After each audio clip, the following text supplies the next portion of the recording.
यही सब कुछ है, इसी बीच में यही है। इसको भोग करने के लिए आप सारी सृष्टि का निर्माण किए जा रहे हैं, इसी के गुलाम हुए हुए हैं, इसी के पीछे नाच रहे हैं। तो एक मैं, ये मैं झूठी है। तीसरा है मनोमय शरीर, जिससे आप पांचों इंद्रियों से ज्ञान लेते हैं। ये आपके 5 चपरासी समझ लीजिए, ये आपके 5 मनोमय शरीर। इसके अंदर एक और है, आपने बैठा रखा है सीईओ, ठीक है, वो है बुद्धि। बुद्धि सब होश में है, सब कुछ ठीक है। बेहोश हो गई, कोई बहा के ले गया, कोई बहला फुसला के ले गया, तो बस आप गए। फिर आप कितने भी बढ़िया से बढ़िया हो, कितने भी कुछ हो, गए। तो चौथा शरीर है, ये बुद्धि बनती है विचारों से, विचारों से, थिंक्स, थॉट्स। जो जो भी थॉट्स आपके, जैसे जैसा खाएंगे अन्न वैसा बनेगा मन, ठीक है। इसी तरह से जो भी आप सुनेंगे पढ़ेंगे, इन कानों से, इन इंद्रियों से जो जो कुछ भी जाएगा, उससे आपकी बुद्धि बनती है। You should be very very aware. सावधान रहना चाहिए कि हम अपने इन इंद्रियों से, कानों से हम क्या देख रहे हैं, क्या सुन रहे हैं, क्या पढ़ रहे हैं। लोग बोलते हैं हम तो बहुत सत्संग करते हैं। सिर्फ सत्संग करते हैं, तुमको पता ही नहीं सत्संग होता क्या है। इसके अंदर फिर उसको कहते हैं बुद्धि में विज्ञानमय कोश, और अंदर इसके एक है और आनंदमय कोश। आनंदमय कोश के अंदर आप रहते हैं। अगर कहीं ढूंढना है अपने आप को तो कहाँ मिलेंगे हम? इन 5 कमरों के अंदर है, और हम अभी एक को भी नहीं जानते। वो बाहर वाले को ही समझे बैठे हैं बस यही है, अंदर तो कभी जाते ही नहीं। क्यों? मौका ही नहीं मिला। लोगों ने यही बताया, तू ये कर ले, तू ये कर ले, तू ये कर ले, ये कर लेगा तो ये हो जाएगा, ये कर लेगा तो वो हो जाएगा। वेदों का हवाला देते हैं, और वेदों में बड़ी मीठी मीठी बात बता के बोलो भाई ये करो तो तुम्हारा ये होगा, इससे ये प्राप्त होगा। सब करने में लगे हुए, सब, बच्चे से लेके बड़े तक सब कुछ करने में लगे हैं। भगवान क्या कहते हैं? कर्मण्येव अधिकारस्ते। अगर तू मानता है कि तू करता है तो तेरा सिर्फ करने में अधिकार है, फल मैं दूंगा, इसको तू समझ ले। लेकिन हम क्या सोचते हैं? फल के लिए हमको करना है, हमको ये फल चाहिए। फल में अधिकार ही नहीं है, फल में अधिकार नहीं है। कर्म में तेरा अधिकार तू अज्ञानवश मान सकता है, कर्म में भी तेरा अधिकार नहीं है। ये कभी फिर चर्चा आगे बढ़ा देंगे, विषय रह जाएगा। तो कर्म फल के बिना विचार किए तू कर्म कर, न उसमें तुझको सुख दुख को देखना है, न तुझको हानि लाभ को देखना है, न जय पराजय को देखना है। जय हो पराजय हो मैं समान हूं, सुख हो दुख हो मैं समान हूं, हानि हो लाभ हो मैं समान हूं, मैं एक रस हूं। जैसे मान लीजिए कोई व्यक्ति कहीं सर्विस करता है, बैंक में कैशियर है, आज 50 करोड़ आ गए, कल 10 ही करोड़ आए, तब तो उसको रोटी नहीं खानी चाहिए, इतना तो नुकसान हो गया। आज तो बैंक जो है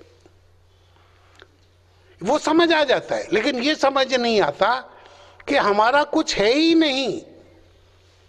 हमको तो परमात्मा ने यहाँ खेलने को भेजा है और सबकी ड्यूटी लगा दी है कि तू इसमें अपनी बुद्धि मत लड़ा, तू कर। सिर्फ जो तुझको बोला जा रहा है, जो जो मैंने तुझे दिया है उस मुताबिक तू कर। इसका फल मैं देने वाला हूं या मैं जानूं। एक आगे का और इससे है कि वो फल जो है मैं जानूं। परमात्मा को तो तीनों काल में कुछ नहीं चाहिए। इससे क्या होगा? इससे क्या होगा? तू कर्म बंधन से लिप्त नहीं होगा, कर्म तुझको बांधेंगे नहीं। अब फिर एक प्रश्न और खड़ा हो जाएगा कि लो जी, जब हमको फल ही हमारे हाथ में नहीं है तो हम करें क्यों? क्यों करें? बोलो बच्चा, किए बिना कर्म कोई नहीं रह सकता। तो कर्म की तू फल की का हेतु मत बन, अर्थात कोई भी कर्म तू किसी फल की प्राप्ति के लिए मत कर, और न तेरी कर्म न करने में आ सकती हो कि मैं नहीं करूंगा, आज नहीं करेगा, करना ही पड़ेगा तुझे। और कर्म न करना भी करना ही है, ध्यान दीजिएगा। फिर क्या होगा इससे? बोला देखो, और एक सेंटेंस में जोड़ देता हूं, अभी वो आएगा तो आगे, क्योंकि आज बहुत लोग नए आए हैं, वो अगली बार आएंगे कि नहीं आएंगे वो जाने। एक है तेरियां तू जाने, पंजाबी लोग बोलते हैं तेरियां तू जाने, लेकिन नहीं, वो फिर वो मीठे मीठे के लिए तो मेरियां मैं जाना, और कुछ गड़बड़ सड़बड़ हो तो बोले तेरियां तू जाने। सुख दुख में, जय पराजय में, हानि लाभ में सम होकर बहुत योग्यता से, पूरी शक्ति के मुताबिक, पूरी चतुराई से, जितनी क्षमता है उस पूरी क्षमता से तू कर्म कर। किसके लिए कर? ये संसार कौन है? ये संसार मेरी पत्नी है, ये मेरा बेटा है, मेरी बेटी है। ये हमेशा से ही 200 साल पहले ही हमारे बेटे बेटी थे। हाँ, आप सब लोगों की पति पत्नियां ये सब 400 साल पहले थे क्या? 400 साल बाद रहेंगे?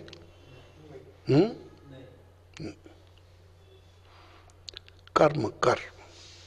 कर्म हमसे परमात्मा करा रहा है। कौन करा रहा है? और उसका फल भी किसके लिए है, ये ध्यान रखना है। इसको कहते हैं शरणागति। प्रभु तेरा है, मैं भी क्या कहूं कि मैं भी क्या हूं, सब तेरा है, तेरे लिए है। जो तू करा रहा है मैं कर रहा हूं, प्रसन्नता से कर रहा हूं। इसको कहते हैं सेवा। हम कर रहे हैं, क्यों? उसने करने के लिए प्रेरित किया है। अभी माइक से आवाज जा रहा है, माइक बोले नहीं मैं न चाहूं तो आवाज कैसे जाएगी? अरे भैया जाएगी। तू तो एक माध्यम है, बहुत बिजली का करंट आ रहा है, बहुत एक टेक्निकल चीज है। ऐसे ही हमारा मन भी एक बहुत टेक्निकल चीज है, कोई काम ऐसे ही नहीं हो जाता। तो क्या करना है? कर्म किसके लिए करने हैं? किसके लिए करने हैं? परमात्मा के लिए। और परमात्मा सातवें आसमान पे रहता है? नहीं रहता। कहां रहता है जी? ये सब परमात्मा है। ये सारे का सारा जगत मुझको छोड़कर, ऐसा बोलो ना आप, मुझे छोड़कर, क्योंकि आप तो परमात्मा है ही नहीं। क्या विचार है? बोलो कुछ जल्दी जल्दी, आगे चलेगा ही नहीं मामला। हाँ, ये याद रखना, परमात्मा चाहे तब भी हमसे अलग नहीं हो सकता, हो ही नहीं सकता। हम चाहें तब भी परमात्मा से अलग नहीं हो सकते। भ्रम हो सकता है हमको क्या मान लगे। द्वा सुपर्णा सयुजा सखाया, दोनों मित्र बैठे हैं, मित्र हैं, दुश्मन नहीं है। परमात्मा इस जीवात्मा को ये नहीं बोलता कि तू ये कर चाहे मत कर। फल खाएगा तो बेटा कड़वे भी आएंगे और मीठे भी आएंगे, मजे ले। न वो मीठे के लिए बोलता है कि तू मीठा खा, ना कड़वे के लिए बोलता है तू कड़वा खा। संसार सारे का सारा परमात्मा है। एक और उपनिषद का श्लोक सुना दूं आपको, बहुत प्रसिद्ध उपनिषद है, सबसे पहला उपनिषद और उसका पहला श्लोक। जीवन के रहस्य भरे पड़े, हम तो ऐसे ही लगे हुए हैं टाइम वेस्ट करने में, इधर से उधर फालतू की बकवास सुनते रहते। ईशा नाम ही पड़ गया उसका, ईशावास्य उपनिषद। ये शुक्ल यजुर्वेद का 40वें अध्याय का ब्राह्मण अंश से है। शुक्ल यजुर्वेद। बोलते ईशावास्यमिदम सर्वम, ईशावास्यमिदम, इदम सब कुछ ईश्वर से, इदम माने यह सब ईश्वर से आच्छादित है। और आच्छादित ऐसा नहीं कि कोई चीज ढकी हुई है, वो सब ईश्वर ही है। ईशावास्यमिदम सर्वम यत् किंचित, किंचित थोड़ा भी, जगत्याम जगत, ईशावास्यमिदम सर्वम यत् किंचित जगत्याम जगत, इस संसार में जो कुछ भी है सब ईश्वर है।